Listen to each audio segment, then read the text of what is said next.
నమస్తే, నా పేరు నరేష్. క్యూటీవీ న్యూస్ కి స్వాగతం. ముందుగా ఈ రోజు వార్తల్లోని ముఖ్యాంశాలు.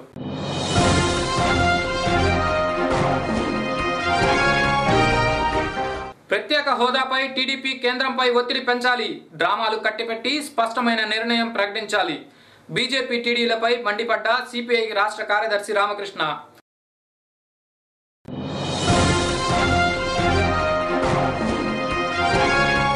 అక్రమ ప్రాజెక్టులపై స్పందించండి. ఆంధ్రప్రదేశ్ను ఎడారిగా మారకుండా చూడండి. ప్రభుత్వానికి సూచించిన కాంగ్రెస్ నేత కృష్ణారెడ్డి.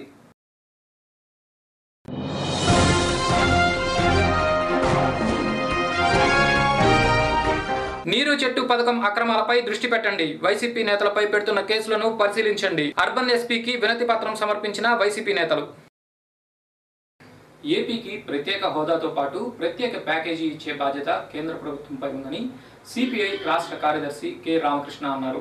బుధవారం ప్రత్యేక హోదా, విభజన హామీల అమలు, ప్రత్యేక ప్యాకేజీపై ప్రత్యేక హోదా సాధన సమితి ఆధ్వర్యంలో రాష్ట్రంలో సదస్సు జరిగింది. ఈ సదస్సులో మేధావుల ఫోరం అధ్యక్షులు చలసాని శ్రీనివాస్తో పాటు పలువురు పార్టీ నాయకులు హాజరయ్యారు. ఈ సందర్భంగా రామకృష్ణ మాట్లాడుతూ ప్రత్యేక హోదా ఇస్తే సరిపోదు అంటున్న రాష్ట్ర ముఖ్యమంత్రి ప్యాకేజీ కూడా కావాలని కేంద్రంపై ఎందుకు ఒత్తిడి పెంచడం లేదని మండిపడ్డారు. జూన్ 2వ తేదీ నుండి ప్రధాని మోడీ అమరావతి శంకుస్థాపనకు ఇచ్చిన మట్టి ఫ్లెక్సీలు ఏర్పాటు చేసి హోదాపై ఉద్యమం చేపడతామని హెచ్చరించారు.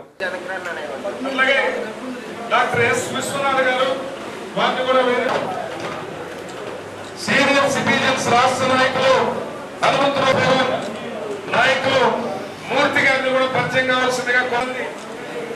ఏఐఎస్ఎఫ్ రాష్ట్ర అధ్యక్షులు సుబ్బారావు గారిని కూడా పరిచయం, రాష్ట్ర నాయకత్వం కోరిక వేసుకొని అలాగే పీవీరెడ్డి కుమారావు గారు అవన్నీ కూడా షెడ్యూల్డ్ 9th షెడ్యూల్ ప్రత్యేక హోదా, అదేవిధంగా వెనుకబడిన ప్రాంతాలకు ప్రత్యేక ప్యాకేజీ, విభజన బిల్లులో పొందుపరిచిన అంశాలన్నీ కూడా అమలు చేయాలని డిమాండ్ చేస్తూ మరోమారు రాష్ట్ర స్థాయి సమావేశాన్ని ఇక్కడ నిర్వహించుకుంటా ఉన్నాం.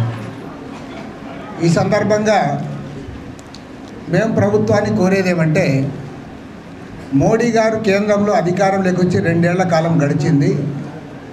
రేపు జూన్ 2వ తేదీ నాటికి మన రాష్ట్ర విభజన అమల్లోకి వచ్చి కూడా 2 ఏళ్ళు పూర్తవుతా ఉంది. మరి ఇవాళ రాష్ట్రంలో ఉన్న అన్ని రాజకీయ పార్టీలు, ప్రతిపక్ష పార్టీలు, అధికార పార్టీ అందరం కూడా కోరుతూ ఉన్నాం. ముక్త కంఠంతో ఇవాళ కేంద్ర ప్రభుత్వాన్ని కోరుతున్నది ఏమంటే, ఫిబ్రవరి 20, 2014 నాడు సాక్షాత్తు పార్లమెంట్లో రాష్ట్ర విభజన బిల్లు ఆమోదించే సమయంలో ఏ వాగ్దానాలు అయితే చేశారో ఆ హామీలు నెరవేర్చమని మాత్రం మేము కోరుతా ఉన్నాం. కాబట్టి మేము ఏదో కొత్తగా ఏ ఒక్క కోరిక కూడా కోరడంలే. ఈ సందర్భంలో మన ముఖ్యమంత్రి గారు కన్ఫ్యూజ్ చేస్తాను. మన 17వ తేదీ పోయారు. 17వ తేదీ నాడు ఆయన 17వ తేదీ పోకముందు బ్రహ్మాండమైన బిల్డప్ ఇచ్చారు. చంద్రబాబు గారు పోతూ ఉన్నారు, పవర్ పాయింట్ ప్రజెంటేషన్ ఇస్తూ ఉన్నారు. ఆయన ఈసారి గట్టిగా మాట్లాడబోతూ ఉన్నాడు. ఖచ్చితంగా రాష్ట్రానికి అన్ని రకాలుగా సాధిస్తారు, ప్రత్యేక హోదా గురించి కూడా మాట్లాడతారు, విభజన హామీలన్నీ నెరవేర్చమని అడుగుతూ ఉన్నారని చెప్పారు. మరి చంద్రబాబు నాయుడు గారు ప్రధానమంత్రి గారికి 12 అంశాలు అమలు చేయమని కోరినట్లుగా చెప్తా ఉన్నారు. మేము అడిగేది ఏమంటే, ఏ 12 అంశాలైతే చంద్రబాబు గారు ప్రధానమంత్రి గారిని కోరారో అందులో వారు ఆమోదించింది ఏమిటి, వారు ఏమి అంగీకరించారు, ఏమి ఇస్తామన్నారు, దానిపైన స్పష్టంగా చెప్పమని కోరుతా ఉన్నాం. పోరాటంలో మీరు తూట్లో పొడిచేటట్టు వ్యవహరిస్తే మాత్రం ఈ సమాజం మిమ్మల్ని క్షమించదు. పట్టుమని 10,000 ఉద్యోగాలు ఇవ్వలేకపోయారు. ప్రత్యేక తరగతి హోదాతో పాటు విభజన హామీలన్నీ ప్రధానమంత్రి ఇస్తే ఇవాళ ఈ ప్రధానమంత్రి గారు ఇచ్చిన లిస్టు ప్రకారం ఒక్కటి కూడా రాదని చెప్తున్నాను. నేను తెలుగు ప్రజలకు చెప్తున్నా, రాయలసీమ ఉత్తరాంధ్రకి మీకు హక్కలేదు, లోటు బడ్జెట్కి హక్కలేదు. నిన్న సిద్ధాంతాల్ సింగ్ చెప్పింది ప్రధానమంత్రి చేసిన ప్రకటనకి హక్కే లేదన్నాడు. ఎవరు చెప్పారండి ఇది? మన ముఖ్యమంత్రి గారు పక్కనుండగా పెద్దలు ప్రధానమంత్రి గారు ఇక్కడ మాట్లాడారు. ప్రధానమంత్రి గారు మాట ఓన్లీ విభజన చట్టంలో ఉన్నాయే చేస్తామంటాడు. ఏమంటే మీరు అలా మాట్లాడతాం ఇది నమ్మక ద్రోహం. నరేంద్ర మోడీ గారంటే చాలా పెద్దలను గౌరవించాం, కానీ నరేంద్ర మోడీ గారంటే నమ్మక ద్రోహంగా ఇవాళ నమ్మించి మోసం చేసే వాళ్ళగా మాత్రం తయారైతే మాత్రం ఇబ్బందికరమైన పరిణామాలు. వాళ్ళ మధ్యాహ్నం 3 గంటలకు కార్యాచరణ కొత్త కార్యవర్గం ఏదైతే ఉందో అందరూ ప్రకటిస్తా ఉన్నాం. అక్రమ ప్రాజెక్టుల నిర్మాణం జరిగితే అన్నపూర్ణ లాంటి ఆంధ్రప్రదేశ్ ఎడారిగా మారిపోతుందని కాంగ్రెస్ పార్టీ మాజీ మంత్రి కాసు కృష్ణారెడ్డి ఆవేదన చెందారు. పార్టీ కార్యాలయంలో ఏర్పాటు చేసిన మీడియా సమావేశంలో డీసీసీ అధ్యక్షుడు పలువురు పార్టీ నాయకులతో కలిసి ఆయన పాల్గొన్నారు. కాంగ్రెస్ పార్టీ చేసిన త్యాగాల ఫలితంగానే భారతదేశం శాంతియుతంగా వర్ధిల్లుతుందనే విషయాన్ని రాష్ట్ర ప్రభుత్వం గుర్తుపెట్టుకోవాలన్నారు. ఏపీకి కాంగ్రెస్ పార్టీ అన్యాయం చేసిందంటున్న నాయకులు చట్టంలో పొందుపరిచిన హామీల విషయంలో మాత్రం మాట్లాడటం లేదని ఆయన మండిపడ్డారు. ఇప్పటికైనా ప్రభుత్వం ప్రాజెక్టుల నిర్మాణాలపై కేంద్రంతో మాట్లాడి నిలుపుదల చేయాలని కాసు కృష్ణారెడ్డి సూచించారు.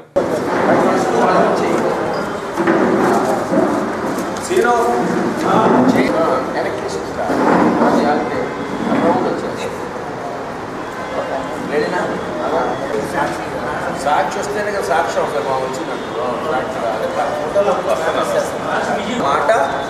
సాక్షాత్తు జాతిపిత మహాత్మా గాంధీ గారు చెప్పారు, మహాత్మా గాంధీని ప్రశ్నించిన ఏకైక తెలుగువాడు ఆంధ్రకేసరి టంగుటూరి ప్రకాశం పంతులు గారు చెప్పారు.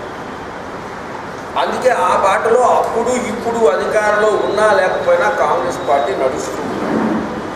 కానీ ఎన్నికల ముందు ప్రత్యేకంగా తెలుగుదేశం పార్టీ అధినేత నారా చంద్రబాబు నాయుడు గారు కొత్తగా ఏర్పడిన రాష్ట్ర ప్రజలకు కొన్ని వాగ్దానాలు చేశారు. అంతకుముందే యూపీఏ గవర్నమెంట్ కొత్త రాష్ట్రానికి సుమారు 4,20,000 కోట్ల నిధులని కేటాయించడం జరిగింది. సాక్షాత్తు పార్లమెంట్ సాక్షిగా అన్ని రాజకీయ పక్షాల యొక్క ఒడంబడికతో కేంద్ర ప్రభుత్వం యొక్క మినిస్టర్ క్యాబినెట్లో కొన్ని ప్రత్యేక నిర్ణయాలు తీసుకున్నారు. అది రాష్ట్రానికి ప్రత్యేక హోదా, రాయలసీమ చాలా వెనుకబడిన ప్రాంతంగా ఉంది, ఉత్తరాంధ్ర మరీ వెనుకబడిన ప్రాంతంగా ఉంది, మళ్ళా తెలుగు ప్రజల్లోనే మళ్ళా మరొక చీలిక రాకూడదు అని కొంత ప్యాకేజీ కూడా ఇవ్వడం జరిగింది, కొన్ని కోట్లాది రూపాయలు. అదేవిధంగా పోలవరం ప్రాజెక్టుని నేషనల్ ప్రాజెక్టుగా అనౌన్స్ చేసి దానికి కొంత ప్రత్యేక నిధులు కేటాయించడం జరిగింది. అదేవిధంగా నిమ్స్, ఐఐటి లాంటి పేద విద్యార్థులకి కొన్ని చదువుకుంటే సమాజంలో ఎస్సీ, ఎస్టీ, బీసీ, మైనార్టీ విద్యార్థుల కుటుంబాల యొక్క జీవన పరిణామాలు పెరుగుతాయని కొన్ని సామాజిక దేవాలయాల లాంటి విద్యా సంస్థలు కూడా తీసుకురావడానికి ఆ రోజు రూపకల్పన చేయడం జరిగింది. ఇవాళ బీజేపీ ప్రభుత్వం మేము ఇప్పటికే 1,04,000 కోట్ల రూపాయలు విడుదల చేశామని బీజేపీ వాళ్ళు చెప్తున్నారు. కాదు 4,000 కోట్లే అని తెలుగుదేశం వారు చెప్తున్నారు. ఇందులో ఎంత నిజం ఉంది? వైట్ పేపర్ నువ్వు విడుదల చేయగలవా సీఎం గారు? మేము సూటిగా ప్రశ్నిస్తున్నాం. రాష్ట్ర ప్రభుత్వం చేపట్టిన నీరు చెట్టు పథకం టీడీపీ నాయకులకు కల్పవృక్షంగా మారిందని వైసీపీ నాయకులు ఆరోపించారు. బుధవారం పొన్నూరు సుద్దపల్లిలో నీరు చెట్టు పథకం పేరుతో ఎర్రమట్టి తవ్వుకొని అమ్ముకుంటున్న టీడీపీ నేతలను ప్రశ్నించినందుకు వైసీపీ కార్యకర్తలను అక్రమంగా అరెస్ట్ చేయించారని జిల్లా అధ్యక్షులు మర్రి రాజశేఖర్ మండిపడ్డారు. వైసీపీ కార్యకర్తలపై పెట్టిన తప్పుడు కేసులను విచారించి న్యాయం చేయాలని కోరుతూ అర్బన్ ఎస్పీ త్రిపాఠిని కలిసి వినతి పత్రం సమర్పించారు. రాష్ట్రంలో రాక్షస పాలన కొనసాగుతుందని, దళితుల భూములను లాక్కొని మట్టిని త్రవ్వుకొని సొమ్ము చేసుకుంటున్నారని రాజశేఖర్ ధ్వజమెత్తారు. ఎస్పీని కలిసిన వారిలో అప్పిరెడ్డి, రావి వెంకటరమణ కూడా ఉన్నారు.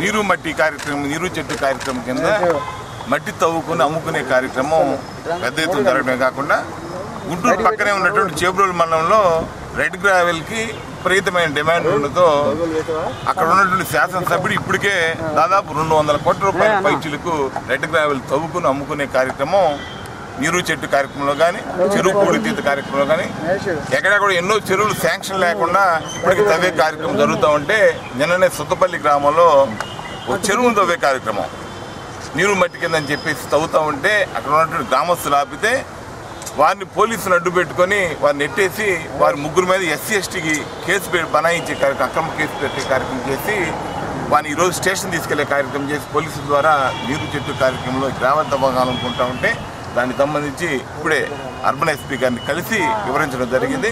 వారు పూర్తి న్యాయం చేస్తామని చెప్పడం జరిగింది. ప్రోగ్రాము బ్రహ్మాండంగా డబ్బులు సంపాదించే కార్యక్రమంలాగా గుంటూరు జిల్లాలో జరుగుతూ ఉంది.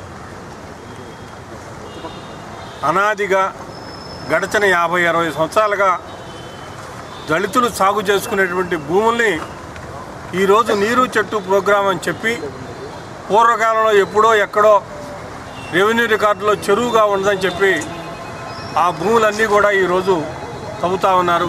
తవ్వినటువంటి మట్టిని తెలుగుదేశం పార్టీ నాయకులు అమ్ముకొని వాళ్ళ జేబులు నింపుకుంటూ ఉన్నారు. మట్టి అమ్ముకోవటమే కాకుండా ప్రభుత్వం దగ్గర నుంచి దానికి బిల్లు కూడా చేయించుకుంటూ ఉన్నారు. ఒక పక్కేమో పోలవరాన్ని తీసుకొచ్చి మరి కృష్ణానదిలో కలిపి ఈ ప్రాంతం అంతా కూడా సస్యశ్యామలం చేయాలని చెప్పి ఒకవైపు, పట్టిసీమను తీసుకొచ్చి కృష్ణానదిలో కలిపాము, నదుల అనుసంధానం జరిగిపోయింది ఒకవైపు, అట్లాగే పక్కనే పులిచింతల నిర్మాణం. మరి మనం అన్నీ కూడా నదులన్నీ బ్రహ్మాండంగా అనుసంధానం చేసుకుంటా. ఈ నెల 7వ తేదీన లాలాపేటలోని భవానీ కిడ్స్ వేర్ షోరూంలో 3 సంవత్సరాల బాలుని కిడ్నాప్ చేసిన ముద్దాయిని ఎట్టకేలకు అర్బన్ పోలీసులు అరెస్ట్ చేశారు. బుధవారం లాలాపేట పోలీస్ స్టేషన్లో ఏఎస్పీ సుబ్బారాయుడు ముద్దాయి నఫీజ్ ఖాన్ను మీడియా ముందు ప్రవేశపెట్టి కేసు వివరాలను వెల్లడించారు. ఘటన జరిగిన రోజు ఆ ప్రాంతంలోని సీసీ కెమెరాల ఆధారంగా ముద్దాయిని గుర్తించామని, ముద్దాయి విజయవాడలో పలు దొంగతనాల కేసులో జైలుకు కూడా వెళ్లి వచ్చాడని ఏఎస్పీ తెలిపారు. నేటి ఉదయం కింగ్స్ హోటల్ సెంటర్ వద్ద ముద్దాయిని అదుపులోకి తీసుకుని విచారించగా డబ్బు కోసం ఈ పని చేసినట్లు ఒప్పుకున్నాడని ఏఎస్పీ సుబ్బారాయుడు అన్నారు. ఈ సమావేశంలో డీఎస్పీ సంతోష్, సిఐ నరసింహ సిబ్బంది పాల్గొన్నారు.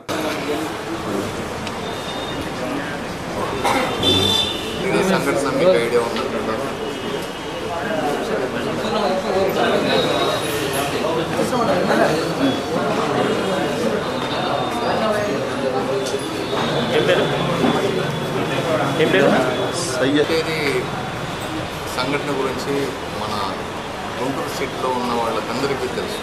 అంటే ఎన్నో సంఘటనలు ఉంటాయి, కానీ పోలీస్ పాయింట్ ఆఫ్ వ్యూలో జరిగిన సంఘటన కూడా మీకు ఐడియా ఉంటుంది. మీరందరూ మాతో పాటు కూడా కష్టపడ్డారు. ఎందుకంటే ఆ రోజు ఒక అబ్బాయి, చిన్న అబ్బాయిని కిడ్నాప్ చేసింది. ఆ విషయంలో ఎలక్ట్రానిక్ మీడియా, ప్రింట్ మీడియా, పోలీసులకు బాగా సహకరించారు. ఆ సందర్భంలో విధిలేని పరిస్థితుల్లో ఒక అబ్బాయిని కిడ్నాప్ చేసినటువంటి వ్యక్తి తను తప్పించుకోపోవడానికి వీలులేని పరిస్థితులు ఉన్నాయని అబ్బాయిని వదిలేయడం జరిగింది. అయితే ఆ కిడ్నాప్ చేసినటువంటి వ్యక్తి ఆరెంజ్ టీషర్ట్, బ్లూ ప్యాంట్ వేసుకున్నాడు, ఒక నల్లటి మోటార్ సైకిల్ మీద పోతున్నాడు. ఆ అబ్బాయి ముందు కూర్చోబెట్టిన ట్యాంక్ మీద అన్న విషయం మనకు సీసీ ఫుటేజ్ ద్వారా తెలిసిన తర్వాత మనం అందరం అలర్ట్ అయిన తర్వాత బార్డర్ పోలీస్ స్టేషన్స్ కూడా ఇన్ఫామ్ చేయడం జరిగింది. పోలీస్ కంట్రోల్ రూమ్ నుండి ఎస్పీ గారు, అడిషనల్ ఎస్పీ భాస్కరరావు గారు, డిఎస్పీ సంతోష్, సిఐ గారు నరసింహారావు, మిగతా టోటల్ జిల్లాలో ఉన్నటువంటి ప్రతి పోలీస్ ఇందులో ఇన్వాల్వ్ అయ్యి అన్ని రోడ్లు బ్లాక్ చేయడం వల్ల తప్పించుకోవడానికి వీలు లేదని తలచి ఆ అబ్బాయిని వదిలేసి వెళ్ళిపోయాడు. ఆ అబ్బాయిని, చిన్న అబ్బాయిని కిడ్నాప్ చేసినటువంటి వ్యక్తిని వదిలేయడం వలన ఆ అబ్బాయిని వాళ్ళ తల్లిదండ్రులకు చేర్చడం జరిగింది. అటువంటి వ్యక్తి orange T-shirt, blue jean pant వేసుకున్నటువంటి వ్యక్తి ఎవరో ఏం కదా సీసీ ఫుటేజ్ని తీసేసి డెవలప్ చేసి ఎంక్వైరీ చేస్తే అతను ఈ ఊరే, వాళ్ళ అన్నదమ్ములు ఇక్కడే ఉన్నారు. అతను డ్రాయర్లు, తర్వాత బనియన్లు అమ్ముకుంటా హైదరాబాద్లో ఉండేవాడని, హైదరాబాద్లో సికింద్రాబాద్ దగ్గర ఉన్నటువంటి ఒక హోటల్లో బెడ్స్ తీసుకొని పడుకొని వ్యాపారం చేసేవాడని, అక్కడ ఒక్కొక్క బెడ్కి 40 రూపాయలు మాత్రం ఇచ్చేసి రోజుకి 700-800 రూపాయలు సంపాదించేవాడని, ఆ 700-800 రూపాయలు సరిపోక కొన్ని దొంగతనాలు చేశాడని, ఆ దొంగతనాల భాగంగా విజయవాడలో అతని మీద పలు కేసులు ఉన్నాయి, సస్పెక్ట్ షీట్ కూడా ఓపెన్ అయ్యింది. ఇప్పుడు చిన్న విరామం.